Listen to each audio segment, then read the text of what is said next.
ఆ, ఒకసారి ఈ దృశ్యాన్ని ఊహించుకోండి. ఎప్పట్నుండో వాయిదా వేస్తున్న ఒక అతి ముఖ్యమైన పనిని ఈరోజు ఎలాగైనా పూర్తి చేయాలని మీరు గట్టిగా డిసైడ్ అవుతారు. చాలాసార్లు జరిగేదే ఇది. ల్యాప్టాప్ ముందు కూర్చుంటారు. అవును. ఫోన్ తీసి దూరంగా పెడతారు, గది తలుపులు వేస్తారు, ఇక ప్రపంచంతో సంబంధం లేదు, పూర్తి ఏకాగ్రతతో పనిచేయడమే అని ఫిక్స్ అవుతారు. కాని సరిగ్గా ఒక 14 సెకండ్ల తర్వాత మెదడులో ఎక్కడో ఒక మూల నుండి ఒక అనవసరమైన ఆలోచన పుట్టుకొస్తుంది. అదే కదా, 5 ఏళ్ల క్రితం ఎవరో బంధుల పెళ్లిలో మీరు మాట్లాడిన ఒక సిల్లీ మాట గుర్తొస్తుంది. లేదా ఆఫీస్లో జరిగిన ఒక చిన్న అవమానం. అంతే, ఆ పాత సంఘటన గురించి ఆలోచిస్తూ 15 నిమిషాలు గడిచిపోతాయి. నిజమే. అత్యంత ఏకాగ్రత అవసరమైన ఆ క్షణంలోనే ఈ మనసు ఎందుకు మనన్నిలా వెన్నుపోటు పొడుస్తుంది? అసలు దీన్ని కంట్రోల్ చేయడం ఇంత గందరగోళంగా ఎందుకుంటుంది? భౌతిక ప్రపంచంలో ఒక యంత్రాన్ని నియంత్రించడానికి స్పష్టమైన బటన్లుంటాయి. స్విచ్ ఆన్ చేస్తే నడుస్తుంది, ఆఫ్ చేస్తే ఆగుతుంది. రైట్. ఫిజికల్ వస్తువులకైతే బటన్స్ ఉంటాయి. కరెక్ట్. కానీ మనస్సు అనే అంతర్గత ప్రపంచంలోకి అడుగుపెట్టగానే ఆ కంట్రోల్ ప్యానెల్ అంతా మాయమైపోతుంది. అది ఏ నియమాలకు లొంగని ఒక అంతుచిక్కని ప్రదేశం. అందుకే ఈనాటి మన ఈ లోతైన విశ్లేషణకు స్వాగతం.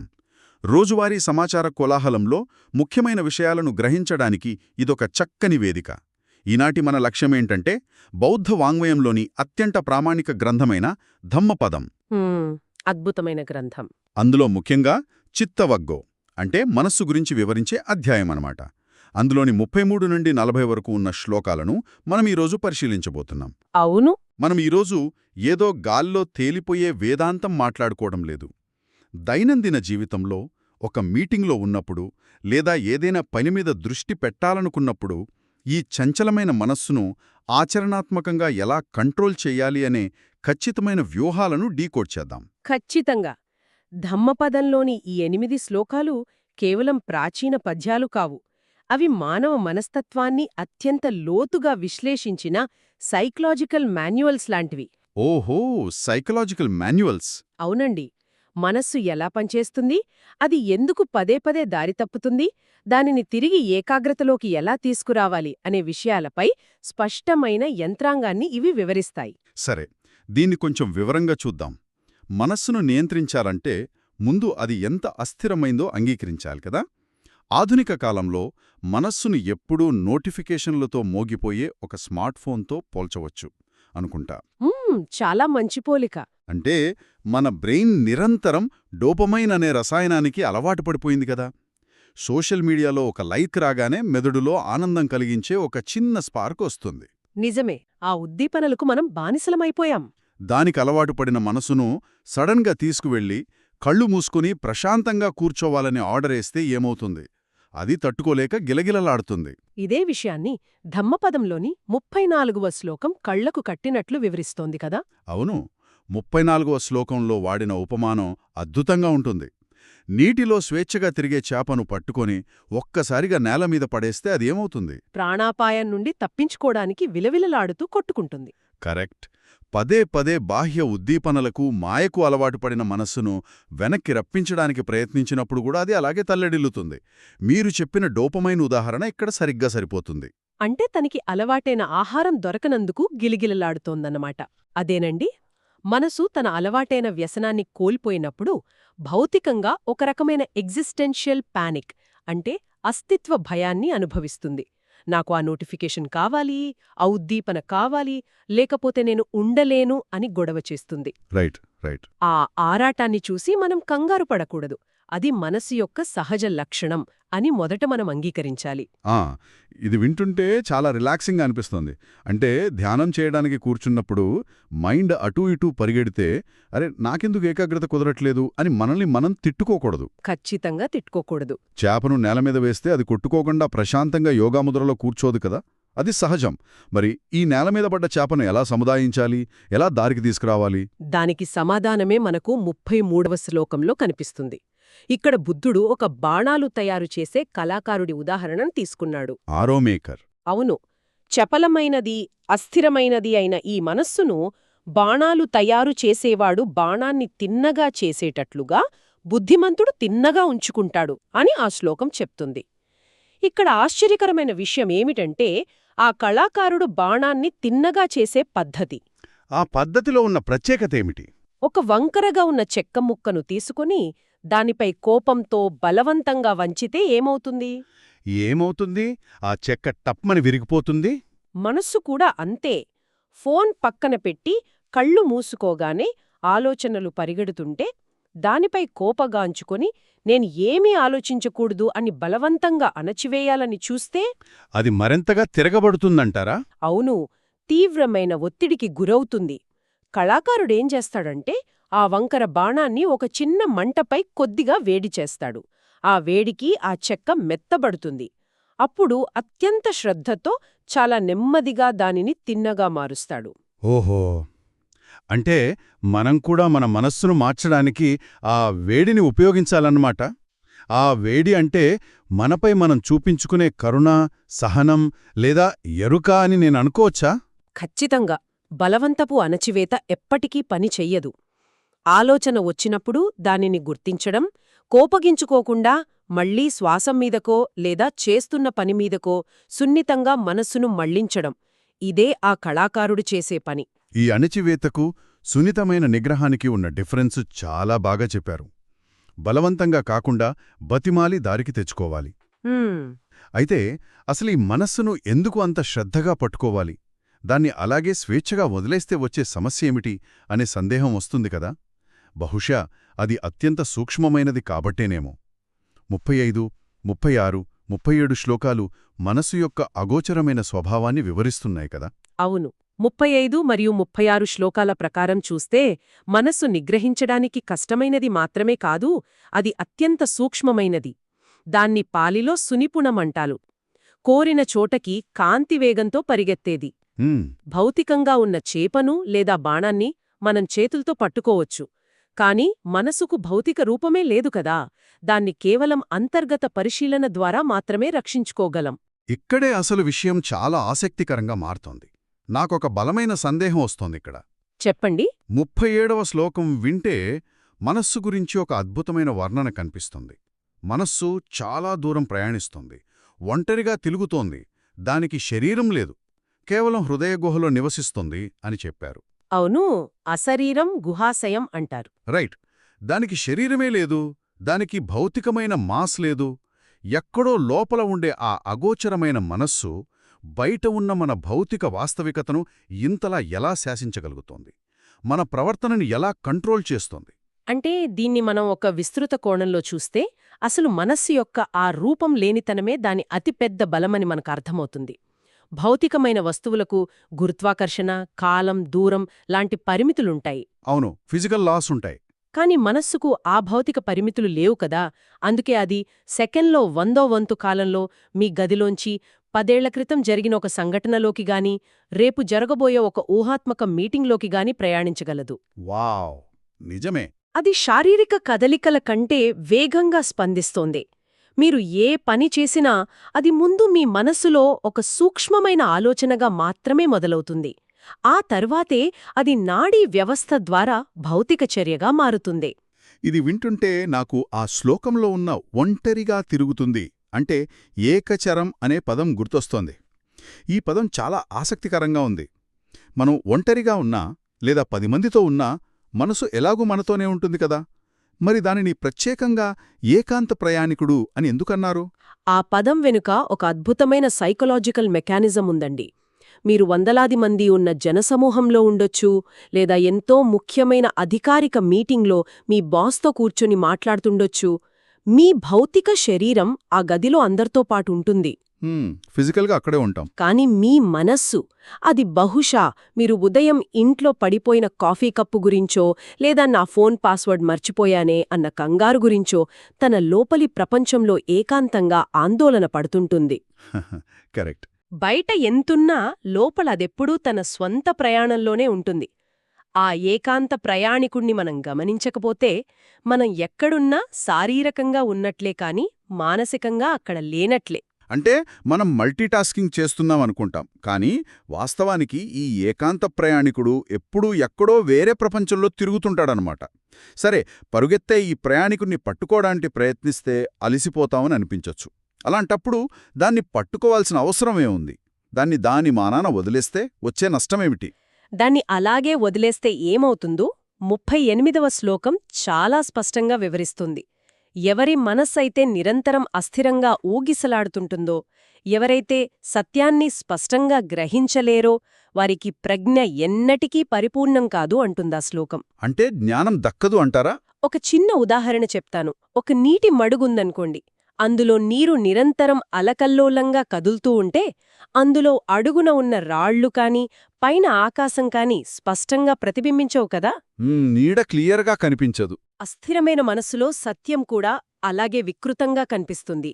ఎవరో ఒక చిన్న విమర్శ చేస్తే దాన్ని అతిపెద్ద అవమానంగా ఊహించుకుంటుంది. లేని భయాలను సృష్టిస్తుంది. ఓహో, క్లారిటీ మిస్ అవుతుందన్నమాట. మరి ఈ అల్లకల్లులాన్ని దాటి మనసును స్థిరంగా ఉంచుకున్న వారికి దక్కేదేమిటి? ఇక్కడే 39వ శ్లోకం ఒక అత్యున్నతమైన ఆదర్శాన్ని చెబుతోందనుకుంటా. అవును. ఆ శ్లోకమేంటంటే, ఎవరి మనసు రాగద్వేషాల వల్ల తడవదో, ఎవరైతే పుణ్యపాపాలకు అతీతంగా మెలకువతో ఉంటారో ఆ యోగికి ఎటువంటి భయమూ ఉండదు. ఎగ్జాక్ట్లీ. అంటే దీని అసలర్థమేమిటి? ఇది వినడానికి కొంచెం ప్రమాదకరంగా లేదా? పుణ్యపాపాలకు అతీతంగా ఉండడమంటే ఇక నేను ఏ తప్పు చేసినా పర్లేదు అన్న ఒక రకమైన బాధ్యతారాహిత్యానికి దారితీయదా? చాలామందికి డౌటొస్తుంది. దానధర్మాలు చేయడం, ఇతరులకు సహాయం చేయడం లాంటి మంచి పనులు చెయ్యాలనే కదా ఏ బోధనైనా చెబుతుంది. కానిక్కడ పుణ్యానికి కూడా అతీతంగా ఉండాలి అనడమేంటి? నేను మంచి పనుల రిజల్ట్ గురించి పట్టించుకోకపోతే అసలు వేరే వాళ్ళకి హెల్ప్ ఎందుకు చేయాలి? ఇది చాలా ముఖ్యమైన ప్రశ్నను లేవనెత్తిందండి. పైపైన చూస్తే ఎవరికైనా అలాగే అనిపిస్తుంది. పుణ్యపాపాలకు అతీతమనగానే నైతికతను వదిలేసి ఇష్టమొచ్చినట్లు బతకమని బౌద్ధం ఎప్పుడూ చెప్పదు.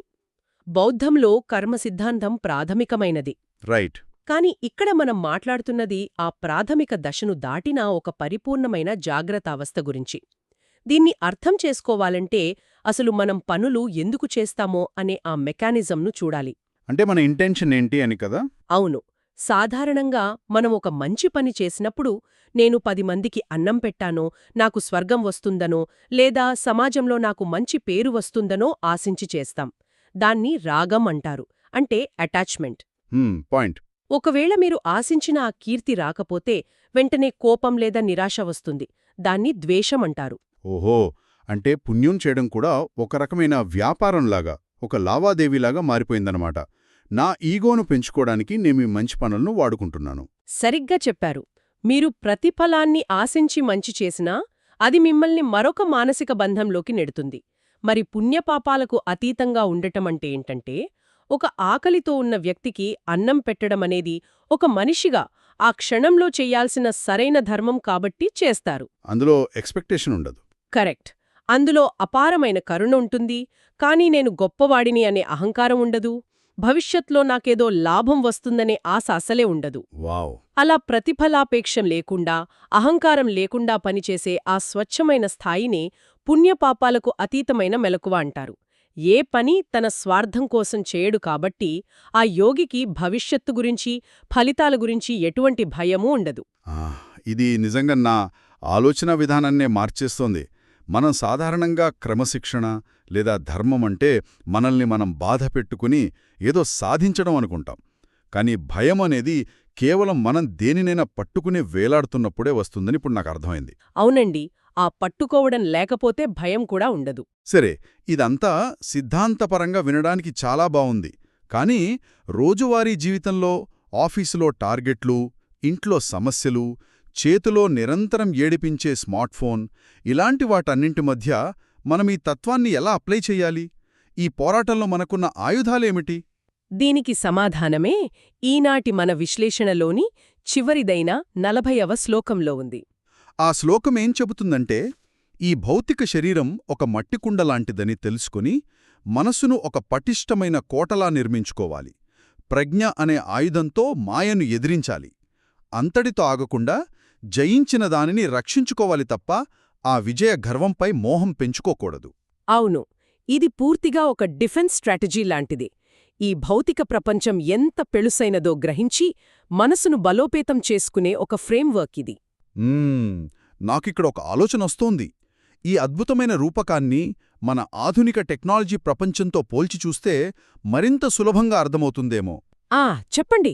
ఎలా పోలుస్తారు? అంటే మన భౌతిక శరీరం ఒక ఎలక్ట్రానిక్ డివైస్ లేదా పెళుసైన హార్డ్వేర్ లాంటిది అనుకుందాం. అది కుండలాగా కాలక్రమేణా పాడైపోవచ్చు. ఆ హార్డ్వేర్లో అత్యంత విలువైన డేటా ఉంది. అదే మన చైతన్యం. రైట్. ఆ డేటాను బాహ్య ప్రపంచం నుండి వచ్చే అటాక్స్ అంటే ఈ నోటిఫికేషన్లు, కోపాలు వీటి నుండి కాపాడుకోవడానికి మన మనసు చుట్టూ అభేద్యమైన ఒక సైబర్ సెక్యూరిటీ ఫైర్వాల్ నిర్మించాలి. ఆ కోటే మనసును రక్షించే యంత్రాంగం. వావ్! చాలా మంచి ఎనాలజీ ఇది. ఇంకా ఉంది. వివేకం లేదా ప్రజ్ఞ అనేది ఒక పవర్ఫుల్ యాంటీవైరస్ లాంటిది. ఇక్కడ ఈ యాంటీవైరస్ ఎలా పనిచేస్తుందో గమనించడం ముఖ్యం. మన కంప్యూటర్లోకి ఒక మాల్వేర్ రాగానే యాంటీవైరస్ వెంటనే పానిక్ అయిపోయి కంప్యూటర్ను షట్డౌన్ చేయదు కదా. అవును, చెయ్యదు. అది చాలా నిశ్శబ్దంగా బ్యాక్గ్రౌండ్లో రన్ అవుతూ ఏది మంచి ఫైల్, ఏది వైరస్ అని గుర్తిస్తుంది. వైరస్ అని తెలియగానే దాన్ని క్వారంటైన్ చేస్తుంది. ప్రజ్ఞ కూడా సరిగ్గా ఇదే చేస్తుంది. మనస్సులో ఒక చెడు ఆలోచన పుట్టగానే ప్రజ్ఞ దాన్ని గమనించి ఆ ఆలోచన మన రోజంతా వ్యాపించకుండా అక్కడే క్వారంటైన్ చేస్తుంది. అద్భుతం. ఆ టెక్నాలజీ పోలిక చాలా పర్ఫెక్ట్గా పనికొచ్చింది. అయితే ఇక్కడొక విషయం మర్చిపోకూడదు. ఆ శ్లోకంలో చివరి వాక్యంలో ఒక అత్యంత ముఖ్యమైన హెచ్చరిక దాగి ఉంది. అదేంటి? జయించిన దానిని రక్షించుకోవాలి తప్ప దానిపై మోహం పెంచుకోకూడదు. అంటే మీరు చెప్పినట్లు యాంటీవైరస్ వాడి సెక్యూరిటీ సాధించేశామని ఓవర్ కాన్ఫిడెన్స్కి పోకూడదు. ఓహో! రోజువారీ జీవితంలో చెప్పాలంటే మనం ఎంతో కష్టపడి ఒక చెడు అలవాటును మానేసినప్పుడు, ఉదాహరణకు నెల రోజుల పాటు స్వీట్స్ తినడం మానేసినప్పుడు, లేదా ఉదయాన్నే ధ్యానం చేయడం అలవాటు చేసుకున్నప్పుడు, అప్పుడు మనలో ఒక ఫీలింగ్ వస్తుంది. అవును, తెలియకుండానే ఒక సూక్ష్మమైన అహంకారం పుడుతుంది. చూడు, నేను నా మనస్సును జయించేశాను, మిగతా వాళ్లంతా ఎప్పుడూ ఫోన్ పట్టుకుని కూర్చుంటారు కాని నేనెంతో ఎదిగిపోయాను అని పక్కవాళ్లని తక్కువ చేసి చూస్తాం. అవును, ఖచ్చితంగా జరుగుతోంది ఇది. బౌద్ధం చెబుతున్నది ఏమిటంటే ఆ వచ్చే స్పిరిచువల్ ఈగో కూడా ఒక అత్యంత ప్రమాదకరమైన మాల్వేర్. అదొక సూక్ష్మమైన మాయ. Oh my God! మనం ఒక బంధం నుండి బయటపడ్డామనుకుంటాం, కాని ఆ బయటపడ్డాము అనే విజయాన్నే మరొక కొత్త బంధంగా మార్చుకుంటామన్నమాట. ఎంత లోతైన అవగాహన! ఖచ్చితంగా. అందుకే ఆ ఆధ్యాత్మిక విజయం పట్ల కూడా మోహం పెంచుకోకూడదు. ఏకాగ్రతను కాపాడుకుంటూనే ఆ ఏకాగ్రత పట్ల కూడా ఆసక్తి లేకుండా నిస్సంగంగా మిగిలిపోవాలి. ఈ శ్లోకాలను కేవలం ఒక చారిత్రక గ్రంథంగా చదివి వదిలేయకూడదు. ప్రతిరోజూ మన మనస్సు ఎలా ప్రవర్తిస్తోందో అంచనా వేసుకోవడానికి ఒక టూల్ కిట్లాగా వాడుకోవాలి. సరే, మనమీరోజు సాగించిన ఈ ప్రయాణాన్ని ఒక్కసారి నెమ్మరు వేసుకుందాం. మొదటగా మనస్సు స్మార్ట్ఫోన్ లేక గిలిగిలిలాడే చేపలా ఎంత అస్థిరంగా ఉంటుందో తెలుసుకున్నాం. దాన్ని ఒక కళాకారుడిలా బలవంతంగా వెరక్కుండా సహనంతో ఎలా తిన్నగా చేసుకోవాలో గ్రహించాం. అవును. అలాగే అత్యంత వేగంగా పరిగెత్తే ఆ ఏకాంత ప్రయాణికుడు వెనుకున్న సూక్ష్మతను అర్థం చేసుకున్నాం. ప్రతిఫలాపేక్షకు అతీతంగా పనిచేస్తూ భయాన్ని ఎలా జయించాలో విశ్లేషించాం. చివరగా మనస్సును ఒక పటిష్టమైన సైబర్ కోటలా మార్చి ప్రజ్ఞ అనే పదునైన యాంటీవైరస్తో మనలోని ఆవేశాలతో పోరాటం గురించి చర్చించాం. ఇవన్నీ కేవలం తెలుసుకోవడానికి మాత్రమే కాదు, ప్రతిరోజూ ఆఫీస్లో, ఇంట్లో ప్రాక్టీస్ చేయాల్సిన సాధనలు. కరెక్ట్. ఇవన్నీ నిరంతర సాధనలు. ఇది ఒక్కరోజులో పూర్తయ్యే ప్రాజెక్ట్ కాదు, జీవితకాలం కొనసాగే అప్రమత్తత. ప్రతి ఆలోచనను నిశ్శబ్దంగా గమనిస్తూ సాగే ఒక ఆంతరింగ ప్రయాణం. ఇదంతా విన్న తర్వాత ఆలోచించడానికి ఒక సరికొత్త లోతైన ప్రశ్నను ఇక్కడ వదిలి వెళ్లాలనుకుంటున్నాం. మనస్సు ఎవరికీ కనిపించని ఒక ఏకాంత ప్రయాణికుడని ఈరోజు తెలుసుకున్నాం కదా. అయితే సరిగ్గా ఈ క్షణంలో, ఈ మిల్లీ సెకండ్లో ఆ మనసు ఎక్కడుంది? అది ఇక్కడే ఈ విశ్లేషణ మీదే పూర్తిగా ఫోకస్ చేసి ఉందా? లేక ఈపాటికే రేపటి పనుల గురించో, ఏ పాత జ్ఞాపకాల గురించో ఆలోచించడానికి చాలా దూరం ప్రయాణించిందా? ఆ ఒంటరి ప్రయాణికుణ్ణి గమనించడం బహుశా ఈ క్షణం నుండే, సరిగ్గా ఇక్కడ్నుండే మొదలుపెట్టొచ్చు. అద్భుతంగా చెప్పారు. ఈనాటి మా ఈ లోతైన విశ్లేషణలో మాతో పాటు ప్రయాణించినందుకు ధన్యవాదాలు. ఆ ఏకాంత ప్రయాణికుడిపై నిరంతరం ఓ కన్నేసి ఉంచండి. ప్రశాంతంగా ఉండండి.